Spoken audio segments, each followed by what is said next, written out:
squealer.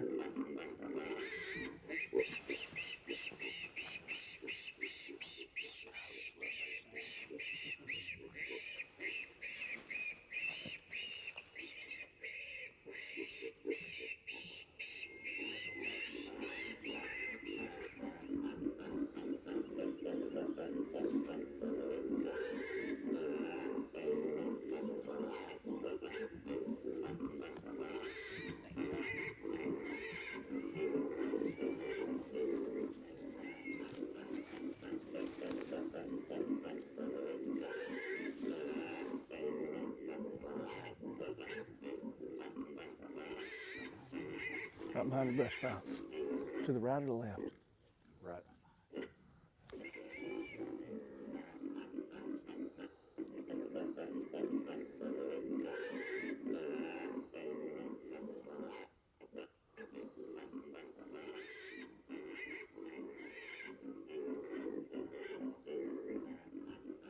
You want him, Ed? Ed.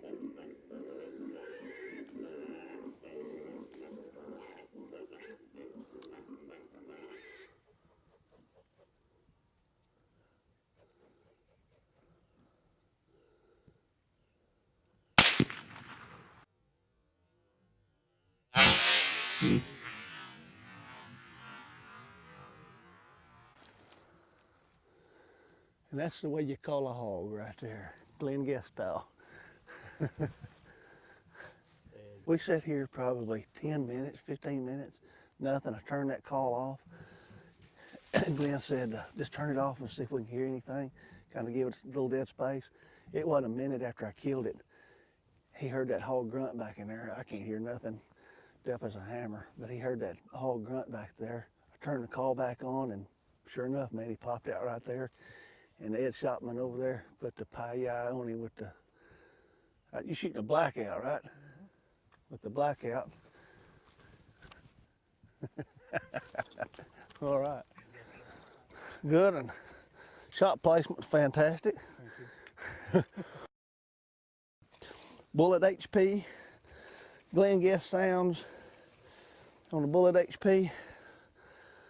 Silent Legion suppressors, pretty good combination. And a lot of people say you can't call hogs or don't think it's a viable way to hunt hogs. That's what we've been doing. That's, yeah. You just, a little bit of confidence, I'll show you how. I mean, it's not hard. It just, you got to have the right equipment to do it. And you got to have the right sounds. The right sounds.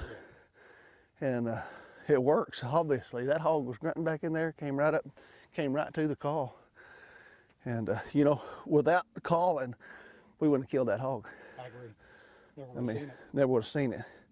But that's a game changer to be able to call a hog in, because there's a lot of country here that you cover and never see a hog without that call. Yep, I agree. So, well, Glenn, good job. I was kind of relying on you to tell me what sounds to play and when to play them. They're your sounds, obviously, and nobody has any more experience with them than you. You actually developed these sounds, and the idea of calling a hog, I'd never heard of it before you did that. So tell us kind of what we did there, what, you know, the sounds we used. Well, we started out with sow hysteria, and it's kind of a maternal protection sound, and it's designed to, you know, trigger the maternal instinct in these sows and get them coming to protect their young, or sometimes as a rally. And we let it play for about 5 minutes, and we didn't hear anything. A lot of times you can hear the sows vocalize on their way in, but the boars are quiet, and they usually take a little longer to show up. Well, we had been, like I say, 4, 5, 6 minutes, and we switched sounds to Piglet in Distress, which is Little Squealer is what we named that sound, and still nothing. And we switched to Turn Me Loose. Turn Me Loose is about a 20-pound hog in distress, and a lot of time it reaches further out and carries a little further, and it also will trigger maternal response or a territorial response by the big boars. And we let it play, and nothing showed up. And I said, you know what, those sows are usually pretty vocal, and they'll come on in, or you'll hear them coming. And so we just decided to sit there quiet for a few minutes and give a big boar time to come. And a minute after we turned it off, I could hear this sow vocalizing up on this hillside in the timber. And I told Byron, I said, go back to that sow hysteria. Right. And she came in on string after that. She did.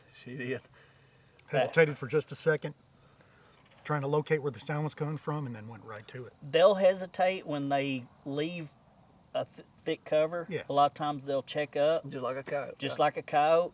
And if you'll notice, the wind has changed on us, and it's blowing out of this turnip field, and we could smell it coming from the truck. Right. Well, what did she do? She didn't run right straight to came- that call. She circled downwind just like a coyote, and then went cut into it. Well, you know, calling coyotes is obviously a viable thing, and people know it works. Yes. But calling hogs is such a new thing. But I can tell you, if you just think about it, a hog is a social animal and a very vocal animal. It just makes common sense that they should be very receptive to calling. And Yes. I'll tell you, you've got it figured out, Glenn. Well, and I don't want to take credit for something I didn't do. I didn't start this. I heard Gerald Stewart speak on it in the 90s. And then I heard Larry Wysoon speak on it, telling that he had a friend that did it in the 70s, but they weren't consistently successful with it. And I just took it a step further. You know, I used grunt tubes starting out, and I thought, man, if those grunt tubes will work, live hog sounds will work even better. And this guy has got a pen of hogs, every variety you can imagine, even mule-footed pigs there at his house. And I mean, he studied it. He knows more about a hog and their behavior and what the sounds they make, what they mean, all that. It's pretty neat to see it all come, you know, culminate in the sounds and actually see them work in the field. It's incredible, and a lot of people still don't believe it, but these are 100% wild hogs, free range. Oh, yeah. You know, we're Yeah. How big is this place we're on? 4,000 acres. Yeah, so And here's another deal. This place is obviously hunted quite a bit. There's deer stands, hog traps, all these. These are not unpersecuted hogs. These are pressured hogs. Well, the landowner contacted me originally because when they started plowing these fields, they couldn't plow them with the regular tractor. They had to bring maintainers in and smooth them up. And he said, we've got traps everywhere and we're just not catching the hogs. He says, my hunters are not seeing them on the feeders. And we came in here and started calling hogs, and the first day we hunted this place, we made 5 stands on this place and called a hog on every stand. That's awesome. You know, and that's rare. Well, I'll tell you what, you've Call run that me. I love to call coyotes as much as anything, but if hogs are around, you know, that's fun because not only do you call in one sometimes you'll call in 40. I've never called 40 coyotes on a stand. No, but what we called between 20 and 30 hogs on one stand yesterday. Yeah, and they eat much better than a coyote. yeah. so, I mean, you're on to something here, and I'm hooked. This is I mean, she's nice and fat and healthy. This is a good eating hog, and we're going to dress her out. Ed Shopman shot her right there. That's where, you know, he's been hunting with me for a while, and I finally got him trained to hit him behind the ear. Well, it's about dark, so we might want to get the pickup and get her loaded up. And you can get Glenn's sounds on our app, Convergent Hunting Solutions app. That's an added sound package that we've added. Go to Convergent Hunting Solutions. You can find out more about that. These suppressors we're using. Actually, this is kind of a dual trip hunt. We're with Ed Shopman here doing the field testing of these Silent Legion suppressors. I love them. And you know, I hope he leaves some with us. He may not have a choice. I You know, cannot do that legally. No, that's true. But That's we true. do all the proper transfer, no problem. We'll figure it you out. don't know where he's at. We'll figure it out. All right, let's get her loaded up and get out of here. Let's go.